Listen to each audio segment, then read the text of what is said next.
তো হ্যালো বন্ধুরা, চলে এসেছি নতুন একটি ট্রাভেল ব্লগ নিয়ে। আর আজকে আমরা যাব দীঘা। তো তোমরা উত্তরবঙ্গ থেকে কিভাবে কম খরচে ট্রেনে করে ডাইরেক্ট দীঘা যাবে সেই নিয়ে আজকের এই ভিডিও। আর তোমরা দীঘাতে গিয়ে কোথায় হোটেল নিবে, নিউ দীঘা নাকি ওল্ড দীঘা, সবকিছু আজকের এই ভিডিওতে তোমাদের বলবো। তো চলো আজকের ব্লগটি শুরু করা যাক। তো এখন বেরিয়ে পড়লাম আমরা প্ল্যাটফর্মের উদ্দেশ্যে। আমরা যাচ্ছি এখন কিষানগঞ্জের উদ্দেশ্যে, সেখান থেকে আমরা ট্রেন ধরবো। তো চলো একদম প্ল্যাটফর্মে গিয়ে কথা হবে। তো বন্ধুরা, এখন আমরা চলে এসেছি কিষানগঞ্জ প্ল্যাটফর্মে। এখন দেখো ঘড়ির কাঁটাতে বাজে 10টা নয়, কিন্তু 10:30টার দিকেই ছিল, 10:30টা আগে ছিল, কিন্তু ট্রেনটি আজকে অনেক লেট করেছে। আর উত্তরবঙ্গ থেকে তোমরা যদি ডাইরেক্ট দীঘা যেতে চাও তাহলে কিন্তু একটাই ট্রেন আছে, সেটা হলো পাহাড়ি এক্সপ্রেস, যেটা কিষানগঞ্জ থেকে ছাড়ে 10টার দিকে। আর তোমরা যদি এনজিবি থেকে আসো তাহলে এই ট্রেনটি ছাড়বে 8টার দিকে। আর সপ্তাহে শুধু একদিনই যায়, সেটা হলো ফ্রাইডে করে। তো সেইভাবে তোমরা এই ট্রেনের টিকিট কাটবে, কারণ একটি ট্রেন জানোই অনেক ডিমান্ড, তাও 1-2 মাস আগের থেকে টিকিট কাটতে হয়। তো তোমরা যেতে চাইলে 1-2 মাস আগের থেকে প্ল্যানিং করলে ট্রেনের টিকিট অবশ্যই কেটে রাখবে। তো একদম দেখা হচ্ছে ট্রেনের ভিতরে। ভ্রমণ পিপাসু বাঙালিদের কাছে একটি কথা খুব জনপ্রিয়, সেটা হলো দীপুদা, মানে দীঘা, পুরী আর দার্জিলিং। আর এদের মধ্যেই আমরা আজকে যাচ্ছি দীঘাতে। আর দার্জিলিং এর ব্লগ তো আশা করি তোমরা দেখেছোই, না দেখলে ডেসক্রিপশনে লিংক থাকবে, দেখে নিও। আমরা আজকে যাচ্ছি স্লিপারে, যার ভাড়া পড়েছিল প্রায় 500 টাকার মতো। আর আমাদের ট্রেন নম্বর হলো 15722। আজকে আমাদের ট্রেনটা অনেকক্ষণই লেট করেছে, তো চলো ট্রেনে উঠে যাই। তো বন্ধুরা, এখন বাজে দেখো 10টা 44, আর আমাদের ট্রেনটি প্রায় আধা ঘন্টা লেট করেছে। এই যে চলে এসেছে পাহাড়িয়া এক্সপ্রেস, এই ট্রেনটি করে আমরা দীঘাতে যাব।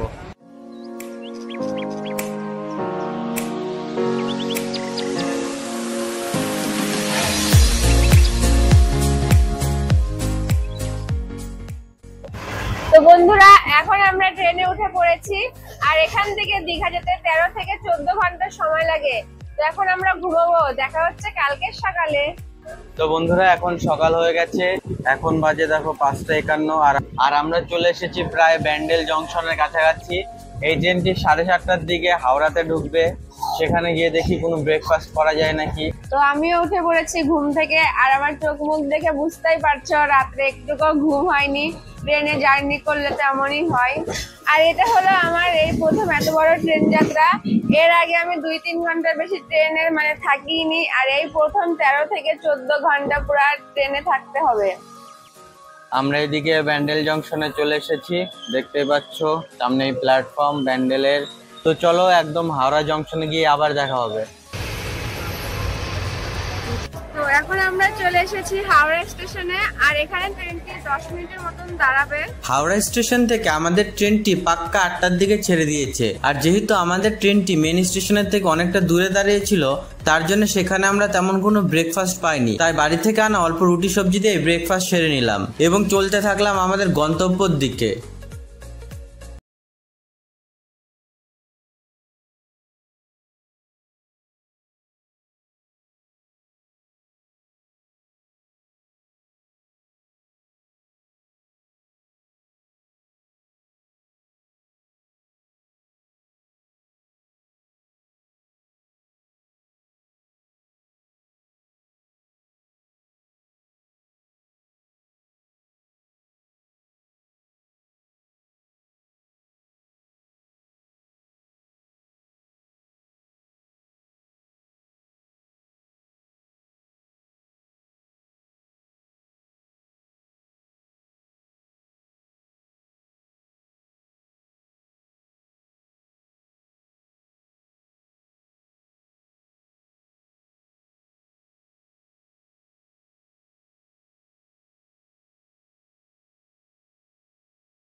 রয়েছে সামনে। তো আমরা এখন বেরিয়ে পড়েছি দীঘা থেকে, দীঘা স্টেশন থেকে। তো দেখতেই পাচ্ছ চারিদিকে কিন্তু টোটোওয়ালারা একদম ঘিরে ধরছে, কিন্তু আমরা যাব না। আমরা এই সামনের হাই রোডটা পার হয়ে কিন্তু বিচের দিকে হাঁটতে থাকবো, আর যেতে যেতেই আমরা হোটেল দেখে নিব। তো এখন কোন হোটেল নিই সেখানে আমরা ডাইরেক্ট হোটেলে গিয়েই তোমাদের সাথে দেখা হবে। তো বন্ধুরা, এত টোটোওয়ালা ঘিরে ধরেছিল বলার মতো না। 5 টাকা, 1 টাকা, 10 টাকা সব ধরনের টোটোওয়ালা চলে এসেছে। কিন্তু ওরা কিন্তু ওদের সাথে যদি তুমি যাও তাহলে কিন্তু ওরা হোটেল দেখাবে, হোটেলে নিয়ে যাবে, সেখান থেকে আরো টাকা তোমাদের থেকে চাইবে। তার জন্য একদম এগুলো অ্যাভয়েড করো এবং নিজেরা হেঁটে হেঁটে হোটেল দেখো। তো আমরা স্টেশন থেকে বেরিয়ে অল্প আগে এসে এই যে এরকম একটা রাস্তা দেখতে পাবে তোমরা। এই রাস্তা দিয়ে সোজা চলে গেলেই বিচে যাওয়ার রাস্তা পেয়ে যাবে। তো চলো যাওয়া যাক এদিক দিয়ে। এদিক দিয়ে যেতে যেতেও কিন্তু প্রচুর দালাল আসতেছে, এইগুলোর জন্য প্রচুর মাথা ব্যথা হচ্ছে আমার। মানে পিছন ছাড়তে পারছে না এখনো। অনেক কি বলবো, একটা হোটেল দেখার সময় প্রায় 10-20টা দালাল এসে চেপে ধরে। এদের থেকে পিছা ছাড়ানোই প্রচুর মুশকিল হয়ে যাচ্ছে। হোটেল কি দেখবো, আর এদের মুখ দেখলেই একদম হোটেলের দাম বেশি। এই জন্য ঘুরছি, আরো দেখি কোথায় পাওয়া যায়। তো বন্ধুরা, আমরা ফাইনালি রুম পেয়ে গেছি। এই দেখতে পাচ্ছ পাশে কিন্তু সি বিচ, এখান থেকে 1 মিনিটের রাস্তা। তো এখানে আমরা যে হোটেলটা নিলাম সেই হোটেলটার নাম হলো 4 স্কয়ার লাইট। দেখতেই পাচ্ছ 4-5 তলা হোটেল। তো এখন চলো হোটেলের ভিতরে গিয়ে রিসেপশনিস্টের কাছে শুনি যে হোটেলের রেট কত থাকে, কোন সময় কত থাকে। আর এই হোটেলটা কিন্তু খুবই সুবিধা হবে, এই পাশেই কিন্তু সি বিচ আছে, আর এইদিকে আছে তোমার টোটো স্ট্যান্ড। তাহলে চলো গিয়ে শুনি হোটেলের রেট সম্পর্কে। নমস্কার দাদা, তো এখানে এসি রুম আর নন এসি রুমের কেমন প্রাইস থাকে? আমাদের সব রুমই এসি, যখন ফাঁকা থাকে মানে ইয়ে থাকে তখন আমরা এসি কে বন্ধ করে নন এসি হিসাবে দিই। তো এসি আমাদের 2240 থেকে স্টার্টিং। তখন ডিসকাউন্ট থাকে, তখন 20% 30% ডিসকাউন্ট দিয়েও দেওয়া হয়। আচ্ছা, নন এসি কত থাকে তাও? নন এসি এমনি আপনার 1000-1200। আচ্ছা, সিজনের সময় কি এই দামটা বাড়ে? হ্যাঁ, সিজনের সময় দামটা বাড়ে, যেমন নর্মাল রেটটা আমাদের থাকে 2240, ওইটাই থাকে। আচ্ছা, আর এখানে তো রেস্টুরেন্ট ফ্যাসিলিটি আছে? রেস্টুরেন্ট আছে, ওয়াইফাই আছে, আর আপনার 5 নম্বর করে আপনার জল আছে কমপ্লিমেন্টারি, যেটা। আচ্ছা, মানে জলটা ফ্রি, জলে কোনো টাকা লাগবে না? আচ্ছা, থ্যাংক ইউ।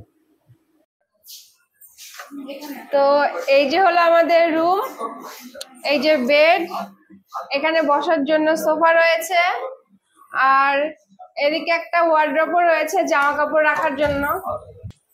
এই যে ভেতরে অনেকটা জায়গা রয়েছে। এদিকে রয়েছে ব্যালকনি, চলো দেখি।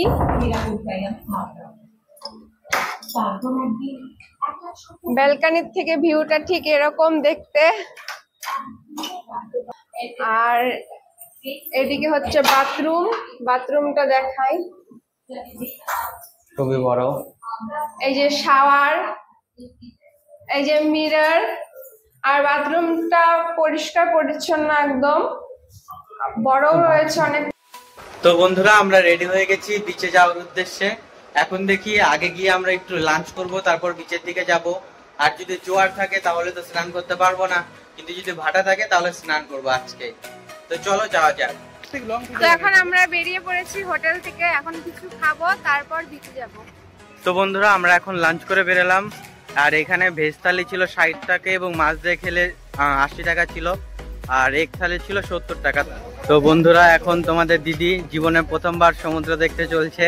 আমি তো এর আগে এসেছিলাম 2 বছর আগে। তোমরা যারা আমার ভিডিও ফলো করো তারা অবশ্যই জানো। তো চলো দেখি তার রিয়াকশন কেমন হয়। আমি তো ভীষণ এক্সাইটেড।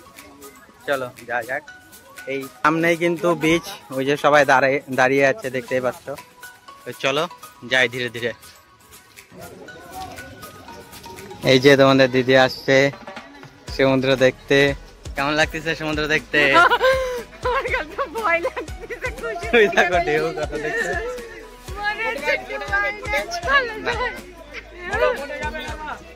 বলছে বোটে যাব নাকি?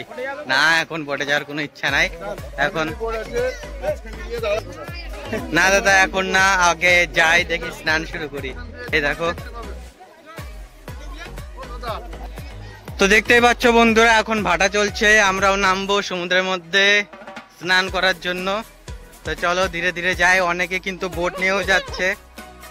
তো আমরা সাইডে এক জায়গায় জুতা রাখতে হবে, জুতা না রাখলে তো হবে না। যাচ্ছি আমরা সমুদ্রে নামতে। তো বন্ধুরা স্নান করতে খুবই মজা লাগছে, দেখতেই পাচ্ছ দুইজনে মিলে স্নান করছি। এই যা বসো, এই যা বসো। এখন ঢেউ আসছে, একটা ঢেউ আসছে, এখন আসবে।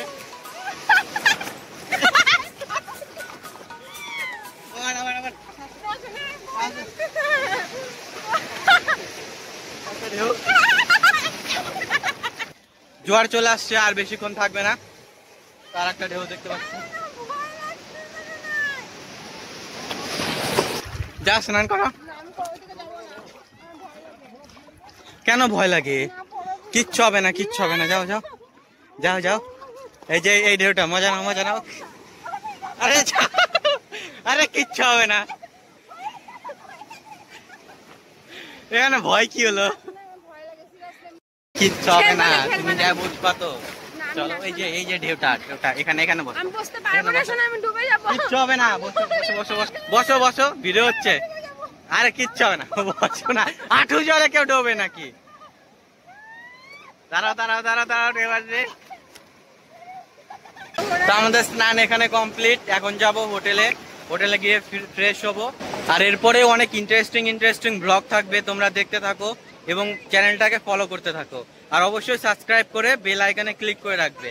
তো দেখা হচ্ছে আবার পরে ব্লগে।